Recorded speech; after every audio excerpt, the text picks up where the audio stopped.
जो साथी इस वीडियो को नहीं देखेगा शायद अब उसके लिए मुश्किल होगा 35 में से 35 अंक लाना, लेकिन आपके लिए नहीं, क्योंकि मैं इस वीडियो में दोस्तों आपको कराऊंगा 500 ऑब्जेक्टिव, जिसमें से दोस्तों 35 में से 35 आपका फंसना ही है। जी हाँ दोस्तों, 35 अंक आपका कहीं नहीं गया, यही है, बस आपको 500 ऑब्जेक्टिव करना होगा। ये जो है पार्ट 1 है, आप लोग ध्यान से देखिए, ये पार्ट 1 है। इसके बाद पार्ट 2, पार्ट 3, पार्ट 4, पार्ट 5 इस तरह करके आएगा और टोटल 500 ऑब्जेक्टिव आपका कंप्लीट करवाएंगे फिजिक्स में। जैसे फिजिक्स में करवाएंगे उसी तरह से केमिस्ट्री में, बायोलॉजी में और मैथ में, सभी सब्जेक्ट में करवाएंगे। इसलिए आप लोग प्लीज सभी वीडियो को देखिएगा। पहली बार आए चैनल को सब्सक्राइब जरूर कर लीजिए, क्योंकि इसी तरीके से आपका तैयारी होने वाला है। जैसे दोस्तों 500 ऑब्जेक्टिव वाला तैयारी होगा उसी तरह से आपका सब्जेक्टिव का भी होगा। ठीक है, तो 12 बोर्ड एग्जाम के लिए क्लास 12 फिजिक्स का 500 ऑब्जेक्टिव लेके आए हैं। ये पार्ट 1 है। अगर आप ये वीडियो बाद में देख रहे हैं तो प्लीज आप डिस्क्रिप्शन पे जाके चेक कर लीजिए, या फिर प्लेलिस्ट पे जाके चेक कर लीजिए, वहां पर आपको मिल जाएगा सभी वीडियो का लिंक या फिर सभी वीडियो। ठीक है, चलिए सबसे पहला क्वेश्चन को देखते हैं। दो वैद्युत क्षेत्र रेखाएं एक दूसरे को किस कोण पर काटती है? ये जो दो इलेक्ट्रिक फील्ड है यानी कि वैद्युत क्षेत्र रेखा है, ये एक दूसरे को किस कोण पर काटता है? तो दोस्तों इसका जो आंसर है वो है नहीं काटता है, क्योंकि आप जानते हैं दो वैद्युत क्षेत्र का जो रेखा है, लाइन है, वो कभी एक दूसरे को नहीं काटेगा। अगर वो काटेगा तो फिर वो वैद्युत क्षेत्र ही नहीं होगा। ठीक है, क्योंकि आप जानते हो कि वैद्युत क्षेत्र जो है वो हमेशा समांतर होता है, वो एक दूसरे को कभी नहीं काटता और किसी भी एंगल पर नहीं काटता है। तो इसका राइट आंसर जो है वो आपका ऑप्शन डी होगा। चलिए नेक्स्ट क्वेश्चन को चलते हैं। क्वेश्चन नंबर आपका 2 हो जाएगा। ये सभी क्वेश्चन जो है आपके एग्जाम में बार बार पूछा गया है और मैं आपको गारंटी देता हूं इसमें से 35 मार्क्स आपका कहीं नहीं जाएगा, क्योंकि मैं आपको 500 ऑब्जेक्टिव कराऊंगा और 500 में से 35 मार्क्स आपका रखा हुआ है। इसलिए आपको अब ऑब्जेक्टिव का टेंशन लेना बस कुछ छोड़ देना है। ठीक है, देखेंगे नेक्स्ट क्वेश्चन, क्वेश्चन नंबर 2।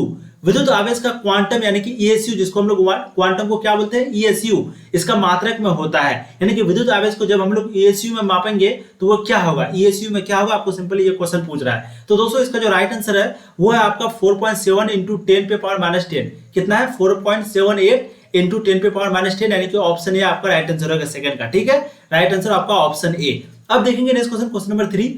स्थिर विद्युत क्षेत्र, स्थिर विद्युत क्षेत्र होता है, ये जो स्थिर विद्युत क्षेत्र है वो क्या होता है? संरक्षी होता है या फिर असंरक्षी, या फिर कहीं संरक्षित तथा कहीं असंरक्षी, या फिर इनमें से कोई नहीं? तो दोस्तों इसका जो राइट आंसर हो जाएगा वो है आपका संरक्षी। क्या हो जाएगा आपका? संरक्षी, यानी कि ऑप्शन ए। ठीक है, तो ऑप्शन ए, स्थिर विद्युत क्षेत्र जो है वो संरक्षी होता है। अब देखेंगे नेक्स्ट क्वेश्चन, क्वेश्चन नंबर 4। एक ही पदार्थ के धातु के गोले, एक ही पदार्थ के धातु के दो गोले ए तथा बी दिए गए हैं। एक पर क्यू चार्ज है और दूसरा पर जो है -q चार्ज है। अब आपको यहाँ पर सिंपली पूछ रहा है कि ए का द्रव्यमान जो है वो क्या बढ़ जाएगा, या फिर आपका बी का द्रव्यमान बढ़ेगा, या फिर द्रव्यमान पर कोई प्रभाव नहीं पड़ेगा? आपको क्वेश्चन ये पूछ रहा है। इसका जो राइट आंसर होगा वो है दोस्तों बी का द्रव्यमान बढ़ेगा। तो जब एक ही पदार्थ के धातु के दो गोले ए तथा बी दिए गए होंगे और एक पर अगर क्यू चार्ज होगा और एक पर बी -q होगा, तो दोस्तों वहां पर जो है बी का चार्ज बढ़ेगा, क्योंकि बी पर -q चार्ज है और -q जो है वो अट्रैक्ट करता है। अब कोई भी हो, जैसे कि मान लेते हैं आप अट्रैक्ट करने वाला होता, तो अगर आप इसकी तरफ आएंगे तो इसका मतलब क्या होगा? इसका वजन बढ़ेगा, यही होता है। ठीक है, अब देखेंगे तो इसका राइट आंसर आपका ऑप्शन बी हो गया। अब देखेंगे नेक्स्ट क्वेश्चन, क्वेश्चन नंबर 3। यहाँ पर क्वेश्चन नंबर 3 को ध्यान दीजिए। इलेक्ट्रॉन का विशिष्ट आवेश होता है, तो इलेक्ट्रॉन का जो विशिष्ट आवेश आपको पूछ रहा है, याद देखिए आवेश नहीं पूछ रहा है, इलेक्ट्रॉन का चार्ज नहीं पूछ रहा है, इलेक्ट्रॉन का विशिष्ट चार्ज पूछ रहा है। ठीक है, इसका जो राइट आंसर हो जाएगा वो हो जाएगा आपका 1.8 इंटू 10 पे पावर 11 कूलम पर केजी। कितना है? 1.8 इंटू 10 पे पावर 11 कूलम पर केजी। यहाँ पर सिर्फ आवेश पूछता तो फिर देते हम लोग 1.6 इंटू 10 पे पावर -19 कूलम, लेकिन यहाँ पर कूलम पर केजी 1.8 इंटू 10 पे पावर 11 होगा। ठीक है, ये विशिष्ट आवेश है। अब देखेंगे next question, question number 6। Dibai मात्रक है, ये जो डिवाई है ये किसका मात्रक है? चार्ज का, यानी कि आवेश का, विभव का, विद्युत द्विध्रुव आघूर्ण का, या फिर कोई इनमें से कोई नहीं? तो दोस्तों इसका जो राइट आंसर हो जाएगा वो है आपका विद्युत द्विध्रुव आघूर्ण का। तो डिवाई जो है वो विद्युत द्विध्रुव आघूर्ण का मात्रक होता है। ऑप्शन सी आपका राइट आंसर होगा। अब देखेंगे नेक्स्ट क्वेश्चन, क्वेश्चन नंबर 7।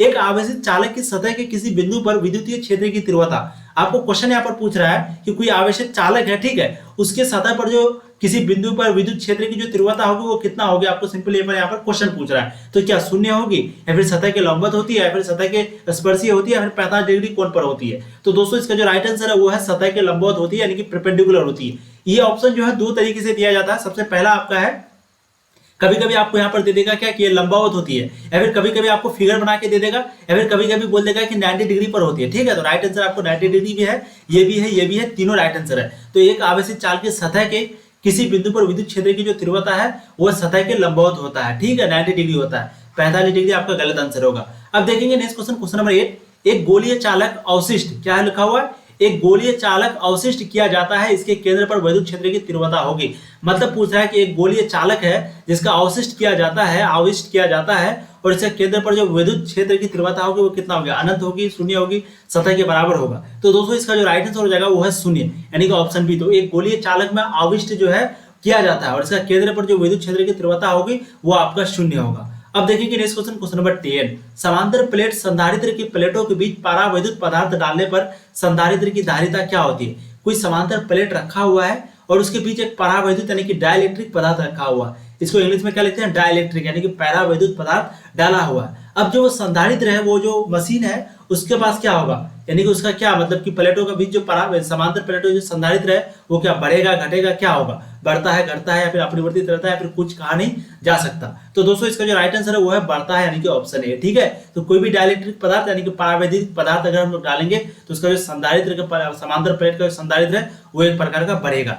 अब देखेंगे नेक्स्ट क्वेश्चन, क्वेश्चन नंबर 11। यदि दो आवेशों की दूरी बढ़ा दी जाए तो जो आवेशों के विद्युत स्थिति ऊर्जा का मान क्या होगा? यानी क्या पूछ रहा है, अगर दो चार्ज यानी कि दो चार्ज है, ये दोनों चार्ज का दूरी हम लोग बढ़ा दिए, मान लेते हैं माइनस से प्लस था, पहले ये इतना दूरी पर था, अब इसका दूरी इतना कर दिए। अब सिंपली आपको यहाँ पर पूछा है कि जो आवेश का जो स्थिति ऊर्जा है वो क्या होगा, बढ़ेगा घटेगा या फिर अपरिवर्तित रहेगा या फिर बढ़ भी सकता है घट भी सकता है, दोनों होगा। तो दोस्तों इसका जो राइट आंसर होगा आपका 11th का, इसका राइट आंसर क्या हो जाएगा आपका, बढ़ भी सकता है और घट भी सकता है, यानी कि ऑप्शन डी। ठीक है, तो यदि दो आवेशों की हम लोग दूरी को बढ़ाएंगे तो ये जरूरी नहीं है कि वो बढ़ेगा, क्योंकि अगर दोस्तों मान लेते हैं वो माइनस और प्लस रहेगा, माइनस और प्लस रहेगा तो ये दोनों एक दूसरे को अटैक करेगा, तो जब हम लोग इसको बढ़ाएंगे तो एक प्रकार का ये भी क्या कहता है, चार्ज थोड़ा अट्रैक्ट कम होगा। अब प्लस प्लस रहेगा तो ये ऑटोमेटिक है कि दूसरे को धकेलेगा। ठीक है, तो इस तरीके से तो ये चार्ज पर डिपेंड करता है, तो बढ़ भी सकता है और घट भी सकता है, ये आपका चार्ज पर डिपेंड करता है। ठीक है, चलिए अब चलते हैं नेक्स्ट क्वेश्चन की तरफ। क्वेश्चन नंबर आपका 12 हो जाएगा, किसी संधारित्र की धारिता व्युत्क्रमानुपाती होती है, यानी कि किसी संधारित्र की जो धारिता है वो व्युत्क्रमानुपाती होगा, यानी कि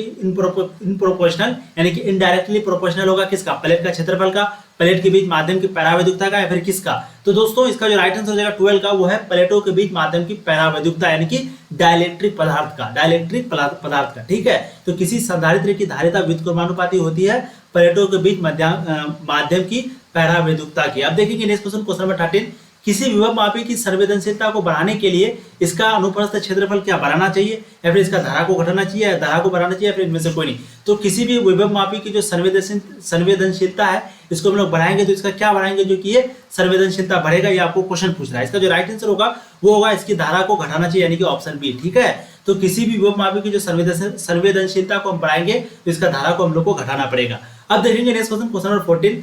अलग अलग त्रिज्याओं के दो गोले पर समान आवेश दिए जाते हैं तो विभव होगा, यानी कि अलग अलग त्रिज्या है, इसका दो गोले पर जो समान आवेश दिया जाता है, एकदम समान आवेश है, तो आपको सिंपली पूछ रहा है भाई इसका विभव जो है वो क्या होगा, ये क्वेश्चन पूछ रहा है। तो दोस्तों इसका जो राइट आंसर है वो है छोटे गोले पर ज्यादा होगा, इसका विभव जो है वो छोटे गोले पर ज्यादा होगा। तो जब भी हम लोग अलग अलग त्रिज्याओं का दो गोला लेंगे और समान चार्ज देंगे तो जिसमें जो छोटा गोला रहेगा, यानी कि जिसमें त्रिज्या कम होगा, उसमें जो है ज्यादा होगा, आपका क्या ज्यादा होगा, आवेश जो है वो ज्यादा, ये विभव जो है वो ज्यादा होगा, यानी कि पोटेंशियल जो है वो ज्यादा होगा, जिसका गोले का आकार छोटा होगा उस पर विभव ज्यादा होगा। अब देखिए नेक्स्ट क्वेश्चन, क्वेश्चन नंबर 15।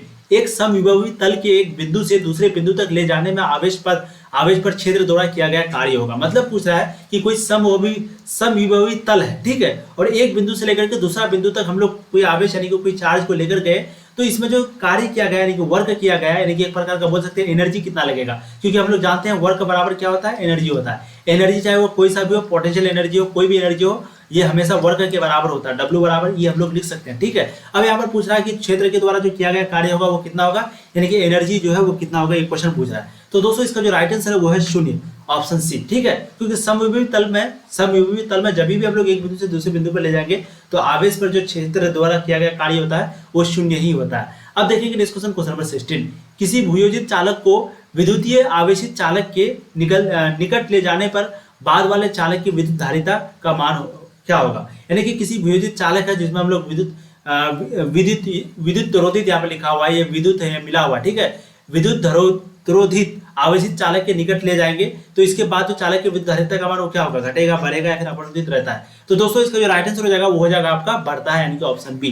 ठीक है, अब देखेंगे क्वेश्चन नंबर 17। किसी विद्युतीय क्षेत्र में चालक को रखने पर उसके अंदर विद्युत क्षेत्र का मान क्या होगा, यानी कि कोई विद्युत क्षेत्र यानी कि इलेक्ट्रिक फील्ड है, उसमें हम लोग चालक को जो है रखे हैं किसके अंदर, विद्युत क्षेत्र के अंदर। अब उसका मान क्या होगा, यानी कि विद्युत क्षेत्र का जो मान होगा वो क्या होगा, उसके अंदर जो है विद्युत क्षेत्र का मान कितना होगा, घटेगा, बढ़ेगा या फिर क्या होगा, मान जो है घटेगा या बढ़ेगा, क्या होगा। तो दोस्तों इसका जो राइट आंसर हो जाएगा वो हो जाएगा आपका क्या है, 0 होता है, यानी कि ऑप्शन सी। ठीक है, तो किसी भी विद्युत क्षेत्र में चालक को हम लोग रखेंगे अगर, ठीक है, चालक मतलब बोल सकते हैं ड्राइवर वगैरह या कुछ भी बोल सकते हैं, यहाँ पर एग्जांपल के लिए समझ सकते हैं। तो किसी विद्युत क्षेत्र में अगर चालक है जो कि उसको चलाता है, उसको अगर हम लोग रखेंगे विद्युत क्षेत्र में, तो उसके अंदर जो विद्युत क्षेत्र का मान होगा वो शून्य होगा। ऑप्शन सी आपका राइट आंसर होगा। अब देखिए next question, question number 8। Van de Graaff जनित्र एक मशीन है जो उत्पन्न करता है। जो वांडी ग्राफ मशीन है, हम लोग फिजिक्स में पढ़े हैं, तो ये वांडी ग्राफ जो जनित्र है, जनरेटर है, ये क्या उत्पन्न करता है? एनसी शक्ति उच्च आवृत्ति की तरह क्या उत्पन्न करता है, ये आपको क्वेश्चन पूछ रहा है। तो दोस्तों इसका जो राइट आंसर हो जाएगा वो हो जाएगा आपका कई लाख वोल्ट का विभवांतर, यानी कि ऑप्शन सी। तो वांडी ग्राफ जनित्र जो है एक मशीन है जो कि उत्पन्न करता है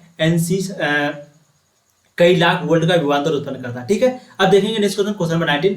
यदि कई संधारित्र उपलब्ध हो तो उनके समूहन से उच्चतम धारिता प्राप्त करने के लिए उन्हें जोड़ना चाहिए। तो यदि कोई संधारित्र उपलब्ध हो, संधारित्र कोई उपलब्ध हो तो उनके समूहन से उच्चतम धारिता प्राप्त करने के लिए उन्हें जोड़ना चाहिए। तो इसका जो राइट आंसर हो जाएगा, ठीक है, 29 का, ये सॉरी कितना क्वेश्चन, क्वेश्चन नंबर 19 है, तो 19 का जो राइट आंसर होगा वो होगा आपका समांतर क्रम में, यानी कि ऑप्शन बी। ठीक है, अब देखेंगे नेक्स्ट क्वेश्चन, क्वेश्चन नंबर आपका 20 है। एक समांतर प्लेट संधारित्र की प्लेटों के बीच अभ्रक की जो एक पतली प्लेट रख देने पर उसकी धारिता हो जाती है।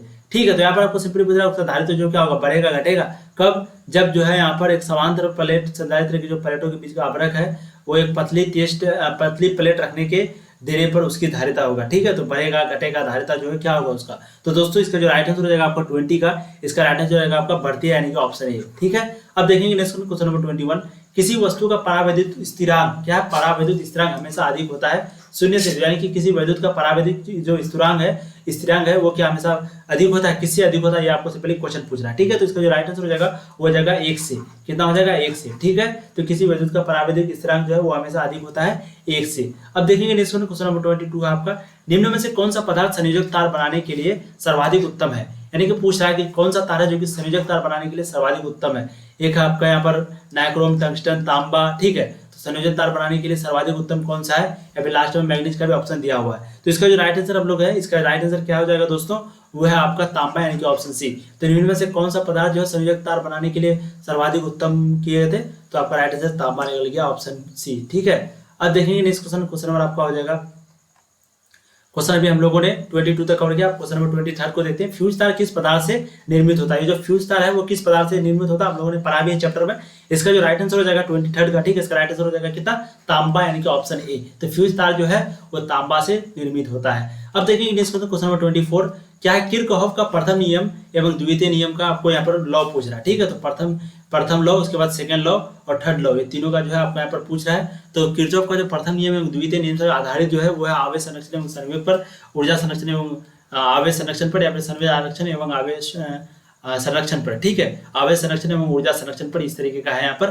तो किरचॉफ का जो प्रथम नियम है वो यही था, द्वितीय में। उसका दूसरा क्या है, तापक्रम बढ़ाने पर यदि प्रतिरोध घटता है तो वो है, यानी कि तापमान बढ़ाने पर जो यदि प्रतिरोध घटेगा तो वो क्या होगा, अतिचालक होगा, अर्धचालक होगा, या फिर आपको देख करके ऐसे करके मतलब कि बोल सकता। ठीक है, तो इसका जो राइट आंसर होगा 25 का, वो राइट आंसर क्या हो जाएगा दोस्तों, अर्धचालक, यानी कि ऑप्शन बी। तो तापमान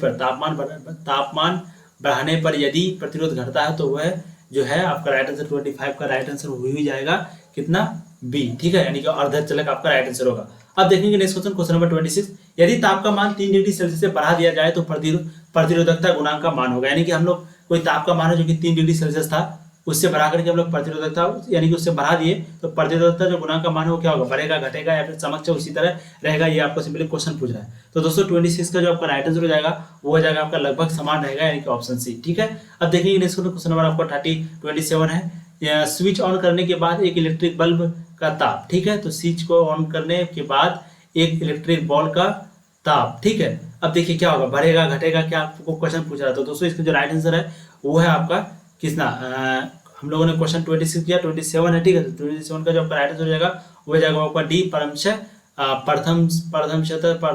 ठीक है, तो राइट आंसर आपका हो जाएगा यहाँ पर कितना, 27 का आपका राइट आंसर हो जाएगा यहाँ पर कितना, ऑप्शन डी, क्रमशः बढ़ता तथा स्थिर रहता है, दोनों होता है। ठीक है, चलिए अब नेक्स्ट क्वेश्चन को जाते हैं। क्वेश्चन आपका हो जाएगा 28। किसी चालक में विद्युत क्षेत्र के प्रवाह का कारण है। ठीक है, तो किसी चालक में विद्युत क्षेत्र के प्रवाह का कारण है, ये आपको सिंपली क्वेश्चन पूछ रहा है।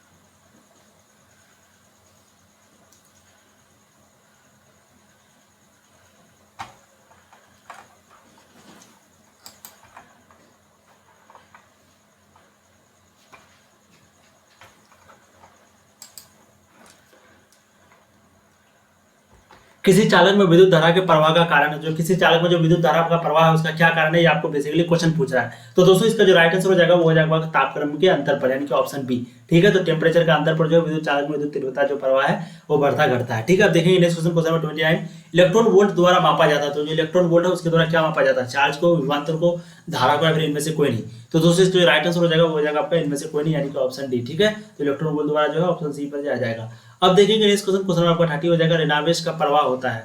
ऋणावेश का जो प्रवाह होता है वो कितना होता है, देखिए, निम्न विश्व से उच्च विश्व की ओर, उच्च विश्व से निम्न विश्व की ओर विभव से स्वतंत्र होता है। इनमें से कोई नहीं राइट आंसर होगा। ठीक है, तो आपको 10 क्वेश्चन नंबर समझ आ गया। क्वेश्चन नंबर 11 जो क्वेश्चन नंबर आपका 11 है, मतलब कि 31 क्वेश्चन है। ठीक है, 31 क्वेश्चन क्या पूछ रहा है, ताप विद्युत युग्म में प्रवाहित धारा को कहा जाता है। जो ताप विद्युत युग्म है उसमें प्रवाहित जो धारा है उसको क्या कहा जाता है, ये आपको बेसिकली क्वेश्चन पूछ रहा है। इसका जो राइट आंसर हो जाएगा वो हो जाएगा सीबेक धारा, यानी कि ऑप्शन ए। कितना हो जाएगा, सीबेक धारा। ठीक है, अब देखेंगे next question, question number 32 question क्या कह रहा है, देखिए, हीट स्टोन ब्रिज का व्यवहार किया जाता है मापने में विद्युत वाहक बल को, धारा को, प्रतिरोध को, आवेश को। तो बताइए वेट स्टोन जो है ब्रिज जो है उसमें 5 नंबर का पूछता है वेट स्टोन ब्रिज के बारे में। तो इसमें जो है हीट स्टोन ब्रिज का व्यवहार किया जाता है। ठीक है, तो यहाँ पर आपको एक सिंपली क्वेश्चन पूछ रहा है 32 में। तो 32 का जो आपका राइट आंसर हो जाएगा, ठीक है, 32 का राइट आंसर आपका क्या हो जाएगा दोस्तों, प्रतिरोध, यानी कि ऑप्शन सी। अब देखेंगे नेक्स्ट क्वेश्चन, क्वेश्चन नंबर 33 क्या पूछ रहा है, ताप विद्युत युग्म में एक साधन है जो कि रूपांतरित होता है विद्युत ऊर्जा के उष्मा से, या फिर यांत्रिक ऊर्जा को उष्मा की ऊर्जा से, उष्मा ऊर्जा को विद्युत क्षेत्र ऊर्जा में। ठीक है, और इनमें से कोई नहीं। तो दोस्तों 33 का जो राइट आंसर हो जाएगा वो हो जाएगा आपका उष्मा ऊर्जा को विद्युत क्षेत्र ऊर्जा में, यानी कि ऑप्शन सी। अब देखिए नेक्स्ट क्वेश्चन, क्वेश्चन नंबर 34 किसी चालक का विशिष्ट प्रतिरोध होता है। तो 34 का जो राइट आंसर हो जाएगा वो हो जाएगा आपका ऑप्शन ए, तापमान पर, यानी कि किसी विशिष्ट का जो चालक है वो तापमान पर ज्यादा होगा। ठीक है, तो इस तरीके का है। तो सभी क्वेश्चन उम्मीद करते हैं आपको समझ में आ गया होगा। ये पार्ट 1 था, फिर से बता दें ये पार्ट 1 था। चैनल पे पहली बार है सब्सक्राइब कर लीजिए। अब फिर पार्ट 2 पार्ट 3 इसी तरह का आएगा। ठीक है, और अगर आप ये वीडियो बाद में देखें तो प्लीज आप डिस्क्रिप्शन पे जाके चेक कीजिए, फिर प्लेलिस्ट पे चेक कर लीजिए। वीडियो शायद ऑलरेडी पार्ट 2 पार्ट 3 आ गई होगी। चलिए फिर मिलेंगे नाडो में, तब तक के लिए जय हिंद, पढ़ाई करते रहिए, ऑल द वेरी बेस्ट।